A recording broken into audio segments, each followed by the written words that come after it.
Welcome back, everybody, to Cosmic Circus Reviews. Today we're reviewing Secret Invasion, which is the latest installment in the Marvel Cinematic Universe. It is directed by Ali Salim, and all 6 episodes right now are available to stream on Disney+. So my relationship with Secret Invasion is that when the show got announced in 2020, I was super excited about it. Actually, Secret Invasion and Armor Wars were my most anticipated Marvel projects when they were respectively announced back in 2020. Now we have no idea if Armor Wars is going to get made or not. It's now being turned into a movie, but Secret Invasion was supposedly going to be very important to what Armor Wars was going to tackle, and I have a feeling that it will not be very important to what Armor Wars is going to tackle. But anyhow, I was really looking forward to the show. And with the premise about Nick Fury played by Samuel L. Jackson and Talos played by Ben Mendelsohn, trying to figure out essentially, I wouldn't say figure out. I'm going to repeat that, but Nick Fury and Talos trying to battle against a Skrull invasion on Earth sounded great, and what Kevin Feige described to be leading into the political paranoia of a Skrull invasion. It sounded really amazing. Plus, it had a really incredible cast. I mean, Emilia Clarke, Olivia Coleman, Kingsley Ben-Adir, Christopher McDonald, a really great cast, and a great showrunner, Kyle Bradstreet, who worked on Mr. Robot at the helm. I thought it was going to be really good. And honestly, and I will be very blunt about it, in my opinion, Secret Invasion is the very worst MCU title of all time. Yes, I thought we couldn't get any lower than Thor: Love and Thunder, which was absolutely embarrassing. But this is far worse than that. Actually, I would rather watch Thor: Love and Thunder 1,000 times than watch this dreck ever again. It was awful. Oh my God. And it's turned out pretty good too. I didn't mind the first 2 episodes. I actually enjoyed a lot of the second episode. I thought some of the action sequences, especially one in that's set in the butcher shop, it was really well made. I found the cinematography, lighting and shot composition to be really good. There's this chase scene in the first episode with Everett Ross, played by Martin Freeman, and Talos, who's shapeshifted into somebody else. They're chasing inside an apartment complex. They're running inside an apartment complex, and they're climbing up the stairs. And as they climb up the stairs, the camera pans up, and the lights go on, turn on with each floor that they climb up the stairs. I thought that was really ingenious, and there's a lot of that in the show. I feel visually Marvel has really improved themselves compared to the first 3 phases, like phases 4 and 5 in terms of the visual look of their movies, with some exceptions to Thor: Love and Thunder and Ant-Man and the Wasp: Quantumania. But visually, they've always tried to do things differently and actively make their shows and their films look somewhat cinematic. And it's especially apparent in this show, where there's a lot of really warm colors. Like every time they speak in location, the colors are extremely warm. There's a lot of thought put in how the shots are composed inside talking scenes. So I really enjoyed that, and I was mildly enjoying the first 2 episodes.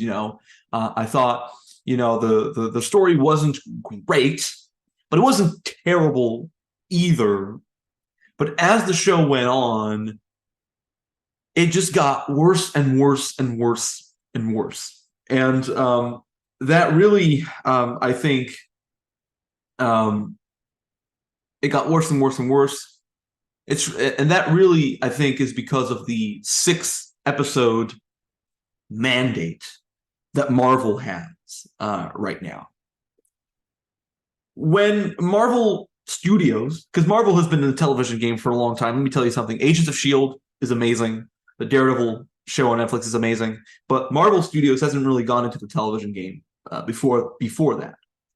When they entered it and did limited series, Falcon, Winter Soldier, Hawkeye, Loki, et cetera, and they were 6 episodes, they were their first series out of the gate, and I would find it acceptable, I would think, you know, for these shows to be that long because they're experimenting with the format.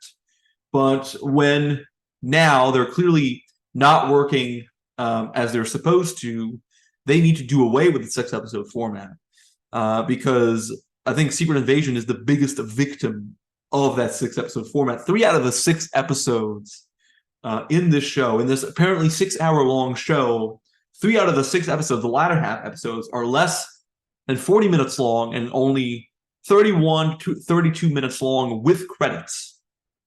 Without credits, excuse me. 31 to 32 minutes long without credits. Which is really bad if you want to actively develop your story and actively develop your characters.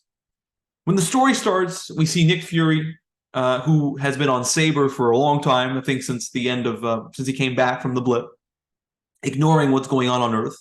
But now he comes back to Earth because he is worried about a potential Skrull invasion on Earth. Apparently he wasn't worried before, but now he is worried. Nick Fury comes back on Earth because there are clues of a potential Skrull invasion. And the Skrulls, essentially, there are evil Skrulls.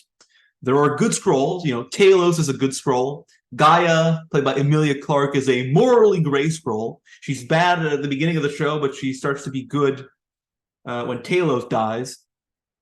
But there are good Skrulls and bad Skrulls. But the bad Skrulls, led by Gravik, played by Kingsley Ben-Adir, he wants to essentially kill the president of the United States, played by Dermot Mulroney, to jumpstart World War III.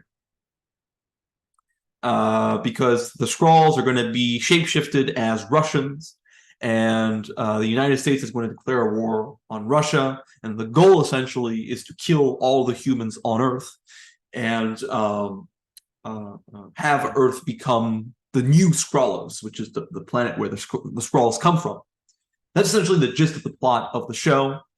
And so Nick Fury, Talos, and Maria Hill, played by Kobe Smulders, now have to stop Gravik and you know, foil his plan of a nuclear strike and World War III. I did like in this show, you know, Sam Jackson's exploration into Fury's psyche. With him and with his wife Priscilla, played by Charlene Woodard, who plays a Skrull. So his wife is a Skrull, and he knows about this. And I found these scenes very fascinating, to be honest. I found their relationships to be probably the strongest part of the show. And Sam Jackson is always good as Nick Fury, and he's especially good here because he's very vulnerable. You know, it's funny because superhero movies and shows have done this 1,000 times now. The bitter old superhero going out for one last fight, you know, and Sam Jackson plays Nick Fury, a side of Nick Fury that we've rarely seen before in the MCU, because he's always, if you've seen like Iron Man 2, for example, he's always at the top of his game, and he's always, you know, one step ahead of Tony Stark. But here he's just worn out. He's just completely tired. He doesn't want to be here, but he feels he has to because he has a personal connection with Gaia and with Gravik, that the fight against the Skrulls now is personal. And I really enjoyed this relationship that he had with Priscilla. I enjoyed some of the lines that he gave, that the writers gave Sam Jackson. For example, "I'm Nick Fury. Even when I'm out, I'm in." That was just incredible. The other one was, you know, "I never much cared for golf, so I'm thinking I may take up revenge." It's cheesy, but the way Sam Jackson delivers those lines is just, it's just a lot of fun. But for me, the standout of the show was Olivia Coleman. Olivia Coleman plays Sonia Fallsworth, who is an SIS agent. And every single scene that she was in, the show would just light up. She is funny. She has great timing in everything that she does when it comes to torturing people, straight up just killing people with absolute precision. In the last episode, she kills a bunch of Secret Service guards inside a hospital, the lights go off, and then they're all dead. And I found her character to be incredibly badass. Is it a shame in this show that we don't see more of her? But I hope that we will see more of her in future installments of the MCU, because she is absolutely sensational. She's really good in the show. She is the best side character of the entire series, because the rest of the side characters don't have any development whatsoever. Zero. Aside from Priscilla, and aside from Sonya Falsworth, none of the other characters are developed properly. Once again, I've mentioned this. That is a victim of the 6-episode mandate. We do not have enough time with the important side characters of this show. Gaia is a complete joke. I love Emilia Clarke. I think Emilia Clarke is a very good actor, and she certainly seems to be very excited of being a part of joining the MCU. I would be, after starring in Game of Thrones and starring in the Star Wars series. But at the same time, her character is a complete and utter embarrassment. I have no idea what the writers were thinking, because at first her arc is extremely cliched. Like, she works for Gravik, but she doesn't really want to, and she's probably going to join sides with Talos, because she sort of lives in a morally gray area. She still sees her father, but she has a very distant relationship from her because she blames him for her mother's death. That was interesting, and Emilia Clarke in the earlier episodes is pretty good. But then, well, I mean, what they do in the last episode with her is beyond comprehension and defies all sense of logic. So in this show, there is a thingamajig called the Harvest, whom we don't know about until the 5th episode. And so essentially, Gravik, his plan is to transform the evil Skrulls into super Skrulls, and he works with a doctor played by Katie Finneran to sort of extract DNA from Groot, from Call Obsidian, from the Extremis DNA, to make him more powerful. Like in episode 4, he fights off a bunch of army guards with his Groot powers. But that's not enough. He wants all of the powers of the Avengers to himself. That's what the Harvest is. The Harvest has harvested the DNA samples of every Avenger who was there in the Battle of Earth in Avengers Endgame, and he wants that for himself. And during the finale, Gravik and Gaia, who was disguised as Nick Fury, right? She shapeshifted into Nick Fury. They get into the machine, and they both have powers. And Gaia and Gravik are now the most powerful characters in the entire MCU, because they have every single power from every single superhero and villain of the MCU. And there's another plot hole, because it says in the 5th episode that the Harvest is just from the Avengers samples who were there at the Battle of Earth. But then we got Abomination, we got Jesus Christ. We have Abomination. That's one. We have Extremis, right? Extremis was not there in the Battle of Earth. We have Valkyrie. No, we don't have Valkyrie. We have Valkyrie. We have Mantis. We have Ghost. That's it. Ghost was not at the Battle of Earth. That's what I wanted to say. We don't have Extremis. We don't have Abomination, and we don't have Ghost. But seemingly, Gaia has Ghost powers. She has Mantis powers. And the most baffling thing about this entire ordeal is that Gravik and Gaia, they know exactly what kind of powers every single hero and every single villain in their DNA have. Like, they're falling. Gravik and Gaia are fighting in the sky. They're falling. And Gaia transforms herself into Mantis. She puts her hand on Gravik's head and goes, "Sleep." How did you know this? How did you know that Mantis can do this? How did you know that you could transform into Drax's arm? Yes, she has Drax's arm. How did you know that Drax's arm could do this? How did you know that Ghost could do this? How did you know that Captain Marvel? Captain Marvel, I understand, because Gaia, the young version of Gaia, was in the first Captain Marvel movie. But like, beyond that, How do you know that the Hulk does this? How do you know that Abomination does that? How did you know that, Ebony Maw, Korg? I'm probably missing a lot of superheroes because it's a lot. It's an amalgamation of powers, and she is the most powerful now. Now she is the most powerful superhero in the MCU because she's killed Gravik at the end, and it just feels completely inconsequential. Like this entire moment with Gaia and Gravik, it just feels completely weightless because it just is the most unimpressive thing that Marvel has done. Like, there's no excitement when we see Gaia with Drax's arm. The only question that we have is, well, how in the hell is she able to do that?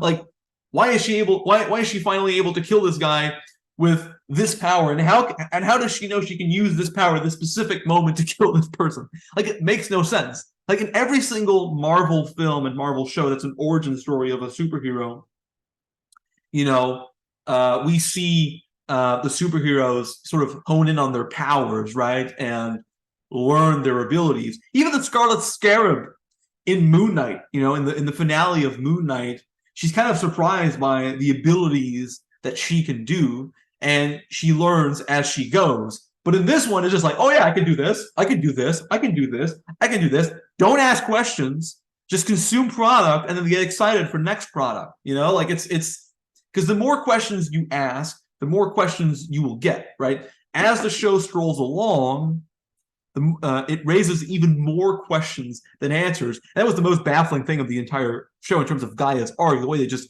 completely bastardize her arc and make her the most powerful character in the MCU, but it doesn't feel any consequential whatsoever to the MCU, even if its stakes feel larger than life. We're talking about World War III happening, right? This is this is apparently leaning into political paranoia. This is trying to be like a political thriller. If you watch interviews with director Ali Salim, he will tell you, we're really leaning into like political movies like The Parallax View, 3 Days of the Condor, The Third Man.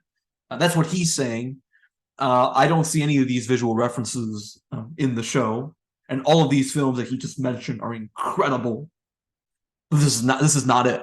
Right? It tries to be a political show, but it has no politics whatsoever, in the sense that it doesn't take a stance on its politics. It actually wants to take a centrist position on what's going on. But you can't invest yourself in its politics when you do not actively present its themes and engage yourself in its political themes.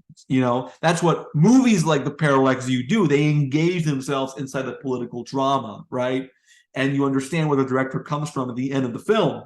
But in this one, it's just, we're going to do World War III. The president is essentially a Trump, right, who wants to wage a war against the Skrulls, right? He wants citizens to take up arms for themselves and just kill people who they think are Skrulls, which is ridiculous. And by the way, that could have been the plot of the show. President Ritson, Dermot Mulroney, his declaration at the end of the series, where he, essentially goes, we're over the Skrulls, take up your weapons and just kill people. That could have been the basis of the show, like people being scared out of their minds, not knowing, who's a human, who's a Skrull, leading into an all-out geopolitical scandal that forces Nick Fury and some Avengers to appease the world and unmask the mastermind behind this this geopolitical war, who turns out to be Gravik. The president turns out to be a Skrull. That would have been like so mind-blowing. But they do absolutely nothing with its political plot. They do absolutely nothing with its political themes. It prefers to distance themselves from its story instead of actively engaging itself in its politics. Same thing happened with the Falcon and Winter Soldier, but the Falcon and Winter Soldier was way more enjoyable. But in that show, the Falcon, he took a centrist stance, against the Flag Smashers, who were the more extremists of the show. They're not bad, but they're bad. That's the centrist position, and you're not necessarily engaged in the story because the writers They desperately want to have both sides to the story. Same thing here, right? They don't want to engage themselves in the politics. They want to show the two sides of the coin without investing in either one. So it ensures that by doing this, the show is pitifully underdeveloped. The story is underdeveloped. Every single major death in this show feel completely weightless. In the first episode, Maria Hill dies. She dies. She gets shot and killed by Gravik, who disguises himself as Nick Fury. So she gets killed by that. And it is shocking. I did not see it coming, because I felt like she deserves better. Kobe Smulders, who's been a part of this franchise for so long, I felt Maria Hill deserved better, but it doesn't feel consequential to the future of the MCU. She died on the first episode of a TV show, and she deserves much better than this. Either way, this death is the catalyst, essentially is this the catalyst for the stakes, for how huge the stakes this show is going to have. And it's not going to please fans when they kill Maria Hill and when they kill Talos, but both of these deaths don't feel consequential at all and don't feel necessarily important to the future of the MCU, and to even Fury as a character himself. He doesn't have time to mourn Hill's death properly, and Talos as well. Like, there's never a moment, even in the last episode, where he pays tribute to Talos. He just leaves Earth again. Even if there's an all-out geopolitical war that's been started by the president, he's like, I don't have time for this. I'm just going to leave with my wife on Saber for the events of the Marvels, which is strange. But Fury has no time to mourn about the deaths of his best friends, and 3 of the 6 episodes end on a cliffhanger with a character seemingly dying. So the first episode ends with Maria Hill getting shot and left for dead. Then in the second episode, it's confirmed she's dead. In the third episode, Gaia gets shot by Kingsley Benadir, Gravik, and then she's seemingly dead. But no, in the fourth episode, she is not dead. And then at the end of the fourth episode, Talos gets stabbed by Gravik. And then you're like, well, he's not dead because they've already killed one character. They're not going to kill off Talos. Oh yeah, by the way, Talos is dead. His body gets burned in the 5th episode. But none of these deaths feel like there's any weight to the story. It doesn't feel like we are investing ourselves in the story, because everything, and I mean everything, is underdeveloped. We barely have time with Maria Hill. We barely have any time with Talos. And what the material that they give to Ben Mendelsohn is just embarrassing. And I love Ben Mendelsohn. I think Ben Mendelsohn is one of the best additions of the MCU that we've had since Captain Marvel, but his character arc was just completely wasted. Really wasted. And he was really bad in the show. And the same thing goes with Gravik. Gravik is a one-note villain. We have Kingsley Benadir, who's an incredible actor. He was just in Barbie, by the way, and he was fantastic in that film.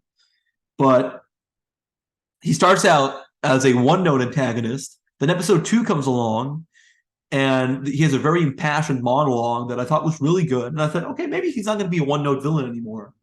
And then as the show progresses, I'm like, oh God, this guy is one of the most embarrassing antagonists in the entire MCU, if not the worst villain in the entire MCU, especially with how they end his arc with the fight between Gaia and Gravik at the end of the last episode that I've already talked about. And there's a scene, by the way, there are a lot of side characters in the show, but none of them are developed. And there's a faction of Skrulls that work for Gravik that are revolting against Gravik after they killed Talos. And one of them, I forget who the character is because he's so forgettable, but one of them attempts to kill Gravik with a plastic bag. Gravik, who in the last episode killed someone with Groot powers, he attempts to kill Gravik by choking him with a plastic bag. I'll let you figure out how that turned out.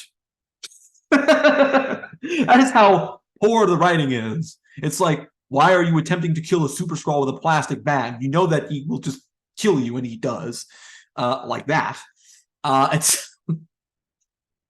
It's really embarrassing. And the more the show goes along, the more embarrassing the writing is, and the less it is engaging. And I think the worst part of this show is how it tries to, reveal that some of your favorite Marvel characters were Skrulls for a long time. And that was the worst part of the Secret Invasion comics, was finding out that your favorite hero, through a bunch of comic books, right, that were previously released before Secret Invasion, your favorite hero has been a Skrull all along, and everything that person has lived through was completely inconsequential because he was not the real superhero. And that goes with Rhodey, because now that's Don Cheadle, James Rhodes, one of my favorite MCU characters. That's why I was really excited that Armor Wars was coming up, because I've been wanting Rhodey to have his own spinoff for a long time. But Don Cheadle plays a Skrull in this show. He plays a Skrull version of Rhodey, and when we find the real version of Rhodey at the end of the show, he's in a hospital gown.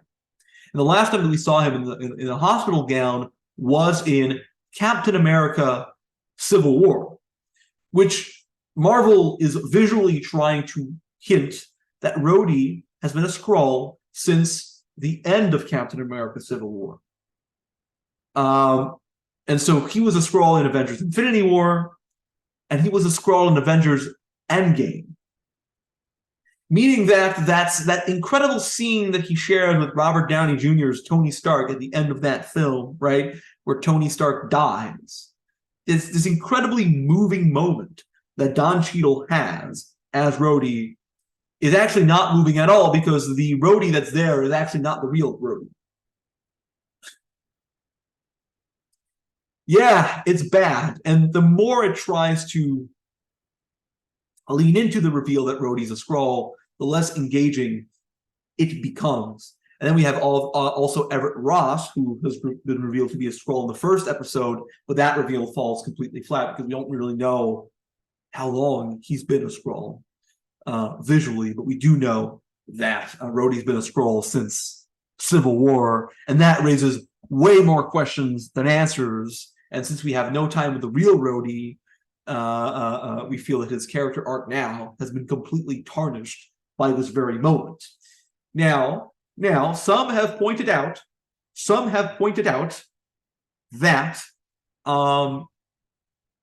this could be the main plot of Armor Wars, in the sense that Rhodey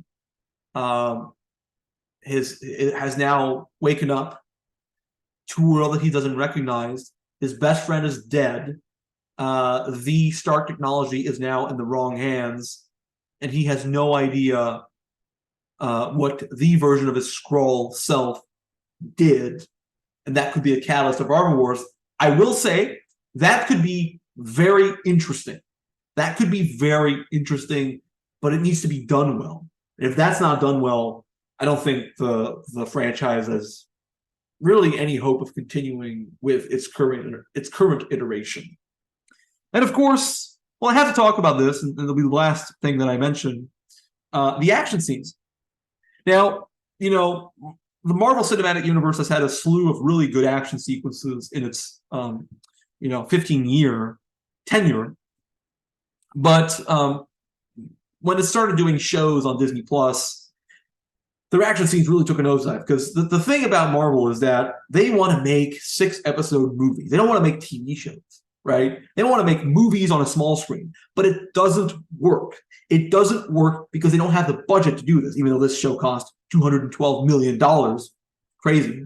But every single action scene in most of the shows and shows of Marvel on Disney Plus are always over-edited.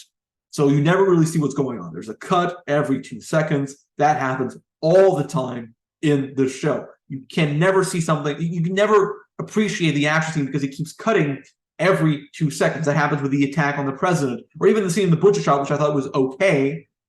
It's too over-edited. Every single action scene is way too over-edited. You can't really understand what's going on. It's as if the filmmakers don't want you to understand what's going on, and it makes no sense to shoot an action sequence like this and let alone edit it like this. And I was very, very disappointed with how poor the action sequences were and how bad the CGI was. Oh my God.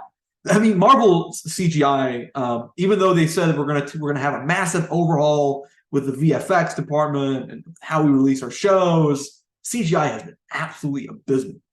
Ant-Man and the Wasp: Quantumania, and Guardians 3 was James Gunn, but now we got Secret Invasion. The CGI at the end of the series was embarrassing, like pitifully embarrassing. And even at the beginning of the show, the green screen environments, they just weren't very good. The visual effects were very poorly constructed. And then, of course, is the AI-generated opening credit sequence. I feel like I have to talk about this because writers and actors are currently on strike, and one of the key issues of that strike is the use of artificial intelligence in films and TV. Now, let me just say this, and I think that this will be my entire line of thinking about this credit sequence. The use of artificial intelligence in science, in health, in research, I think is fine. If artificial intelligence can find a cure for COVID, for cancer, for diabetes, for diseases that humans can't find a cure for, then I think it's fine to use artificial intelligence. I have no problem with that whatsoever.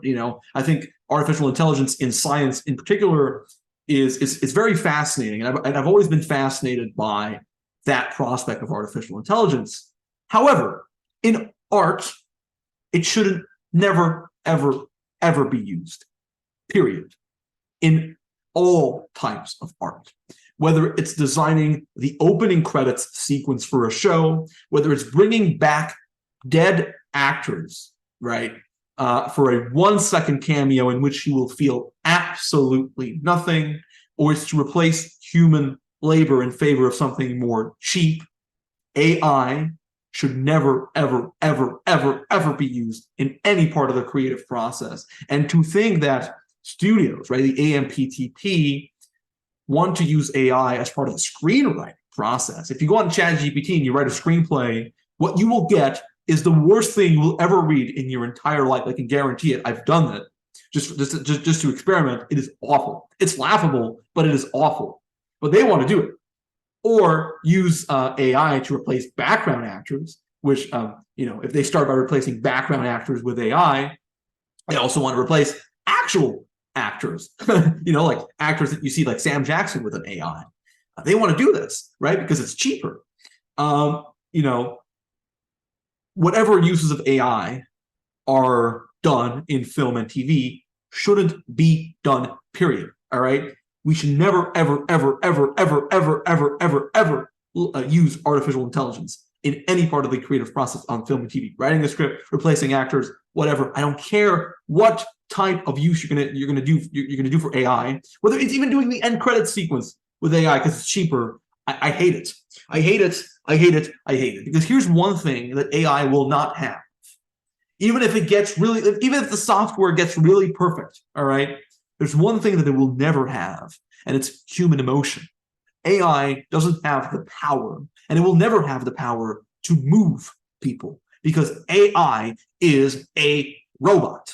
So when you see the opening credits of Secret Invasion, your initial reaction to it is, this looks terrible. That was my initial reaction. I didn't know that AI had made the opening credits when I watched the episode, but I was like, that doesn't look right. Like, I don't think an artist would do this. And then it came out that AI crafted the opening credit scene, and it didn't, and then everything made sense because it did not look good. AI art does not look good because you don't have a human touch to what you see on screen. And the fact that studios are now really excited about using AI is scary. And by the way, during the strike, this is like breaking news as I'm talking about this. During a strike, where actors and writers are fighting for fair pay and working conditions, they don't want AI to be used in any part of the creative process. Disney, which is the studio that distributed Secret Invasion, has started hiring for half a dozen AI job opportunities with salaries starting from $180,000 a year. It's disgusting. It is morally reprehensible and disgusting to see the studios actively want to use artificial intelligence and think that audiences are actually going to like it. But based on the uproar and the total and complete vilification of the opening credits scene by the masses on social media, I don't think Marvel will do this ever again, and they shouldn't, because it is, again, morally reprehensible and disgusting to see that the biggest movie studio in the world will actively use AI for creative purposes. But no, because first it starts with the opening credit sequence, then it goes into the end credit sequence, then it goes into the visual effects, and then what, right? And then what? What else are you going to use AI for as part of the creative process, you know? And by the way, this weekend, Barbie and Oppenheimer came out. These films couldn't have never been written by ChatGPT. ChatGPT would have never written these movies, right? An AI could have never, ever, ever made Barbie and Oppenheimer the way that they were made. The reason why they were so successful, the reason why Barbie and Oppenheimer were so successful is because they were made by human beings who had passionate feeling towards the material that they were working with, right? Greta Gerwig loves Barbie with all of her heart. Christopher Nolan has a very high interest in the story of Oppenheimer and holds the book American Prometheus by Kai Bird and Michael J. Sherwin at a very high regard. And an AI can never do a biography of Oppenheimer the way Christopher Nolan did, and can't do a Barbie movie the way Greta Gerwig did. But now we're starting to use AI, you know, in The Flash, as you know, Christopher Reeve, that 1 second cameo was disgusting, because we think audiences are going to feel things when they see a dead actor come back to life through the power of artificial intelligence. My general feeling when I saw this at The Flash was just, wow, this is absolutely gross. That's it. I didn't feel any good emotions watching this. Even the same thing happened when I was watching Rogue One, right? And we had D.H. Leia, or in The Mandalorian, or even Grand Moff Tarkin in Rogue One, but even in The Mandalorian, right? The finale, everybody they were like, oh my god, it's Skywalker. It's not Luke Skywalker. It's, oh yeah, Mark Hamill was on set. So what? It's de-aged, a deep fake, and AI generated Luke Skywalker. It is not the real Luke Skywalker. And you feel absolutely nothing when you see a de-aged version of Luke Skywalker in that show, and in the Book of Boba Fett as well. You feel nothing good because it's not the real character. A younger version would have been better, right? Same thing as I've said with Indiana Jones. You know, you feel nothing when you see a younger version of Harrison Ford, a de-aged version of Harrison Ford, because it doesn't feel natural, right? And so you feel absolutely nothing good when you see the opening credits generated by AI in Secret Invasion. It doesn't feel tangible. It doesn't feel good. And so this show is a mess. This entire show was absolutely dreadful.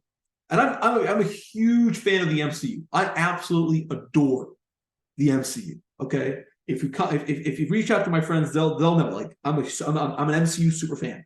I'm an MCU super freak. Like I love the MCU. I've always been excited going to see an MCU movie in a theater because I like the experience of going to see an MCU movie in an IMAX theater, for example. But now I'm really checked out with the MCU. You know, apart from Guardians 3, which I love, absolutely love. This year the MCU was terrible. You know, like Ant-Man and the Wasp: Quantumania was okay, and the Marvels doesn't look very good. I haven't seen anything from Loki and Echo. Hopefully that'll be good. I'm excited for Echo because Daredevil and Kingpin. I mean, the Daredevil show is probably the only thing that I'm looking forward to as of right now. In the future, Daredevil Born Again is probably the only thing that I'm actively looking forward to. But the rest of the slate does not inspire confidence. And oh my God, is Secret Invasion absolutely terrible. You know, before Phase 4, if you remove the shows from the equation, you know, the ABC and Netflix stuff, just look at the Marvel Studio stuff, I actually enjoyed all of it. There's a lot of Marvel titles like, you know, Captain America: The Winter Soldier, Civil War, the Guardians of the Galaxy movies, you know, Avengers: Infinity War, and Endgame, that I just absolutely loved. You know, and even the stuff that I didn't necessarily love, I enjoyed. But now there's a lot that Marvel Studios is making right now that I am just not enjoying. You know, that I find myself just, okay, I got to watch this to understand the overarching story, but I'm actually not enjoying myself when I watched She-Hulk, for example, or Hawkeye or WandaVision. It's terrible. I mean, you had the first 3 episodes were amazing, but the rest of the show was just awful. You know, I'm not enjoying myself watching the MCU right now. You know, I got inspired when I saw Guardians 3 and Black Panther 2, but then, you know, it doesn't feel as important and as culturally moving to be a part of the MCU than it did pre-Endgame. And you know, I find myself struggling to attach myself to the universe. I will still watch everything that they do. But here's my suggestion: the 6-episode mandate needs to go. They need to do longer episodes, and they need to find relevancy to do actual TV. Right? They need to do TV shows and not movies if they want to continue delivering compelling content on Disney Plus, because Disney Plus is sinking. We all know it. They're removing content that they made for this platform to cut costs because they're losing money left and right. And so I don't think Disney Plus is going to survive in its current iteration. There's going to be a lot of overhaul, and I wouldn't be surprised if some projects are going to get canceled because, you know, the current state of Marvel on Disney Plus and the current state of Disney Plus is not very compelling. And, you know, Marvel before Endgame, its franchise, it had its detractors, but it had its enjoyers, and it was a relatively consistent franchise. Now it's no longer very consistent, and Secret Invasion was the bottom of the barrel for me. The worst ever title, in my opinion, in the MCU. I absolutely despised it. I'm going to give the show an overall rating of a 3 out of 10. That's 1.5 out of 5. It is absolute garbage. And even as a fan of the MCU, I was very disappointed by how they made the show a very inconsequential entry in the MCU, because I doubt very much that it is going to be mentioned in any way, shape, or form in the Marvels. Well, there you have it, guys. That was my review of Secret Invasion. I hope you enjoyed my, once again, rambling on this channel. Thank you very much for watching. Be sure to go on the CosmicCircus.com. We've got a lot of really cool Marvel scoops happening right now. More reviews, interviews, features, and news articles that you can find on the article. Subscribe to this channel as well for more reviews like these and episodes of the podcast. And be sure to follow us on social media. Of course, we are on Twitter, or is it X now? Instagram, Threads, Blue Sky, Spoutable, and follow me on Threads and Instagram at Max from Quebec. Thank you very much.